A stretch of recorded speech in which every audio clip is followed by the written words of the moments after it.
গত 24 তারিখে বাঘ প্রতিবন্ধী সাইদ শেখের নামে একটি মামলা হয়।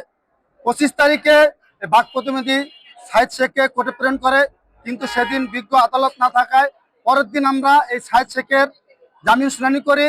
বিজ্ঞ আদালত জামিন শুনানির জন্য সে বাঘ প্রতিবন্ধী কিনা সে পিডব্লিউ মূলে 28 তারিখে এই মামলাটা শুনানির জন্য রাখে। 28 তারিখে আমরা সিনিয়র বিজ্ঞ আইনজীবী অনেকেই মিলে প্রায় 15-20 জন মিলে এই সাইদ শেখের মামলা পরিচালনা করি। সেই ক্ষেত্রে সেদিন বিজ্ঞ আদালত আমাদের বক্তব্য শুনে সে বাঘ প্রতিবন্ধী কিনা এই মর্মে একটা প্রতিবেদন দেয়। সেই প্রতিবেদন ধার্য তারিখ আজকে ছিল, আজকে কিন্তু প্রতিবেদন আসে নাই। সেই সত্ত্বেও মানবিক দৃষ্টিকোণ থেকে আমরা এই সাইদ শেখের পক্ষে 15 থেকে 20 জন লয়ার আমরা শুনানি করি।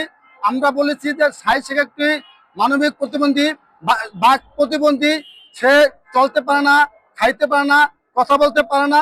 সেই সূত্রে স্যার মানবিক দৃষ্টিকোণ থেকে আমাদের এই আইনজীবীদের কথা শুনে সে পুলিশ রিপোর্ট পর্যন্ত বাঘ প্রতিবন্ধী সাইদ শেখকে জামিন প্রদান করে এবং পুলিশ রিপোর্ট পর্যন্ত জামিন দেয় এবং 2 জন আইনজীবীর জিম্মায় জামিন প্রদান করে।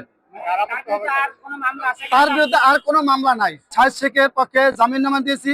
আশা করি আমাদের সকলে আশাবাদী আমরা আগামীকালকে সাইদ শেখ জামিন মুক্ত বের হবে।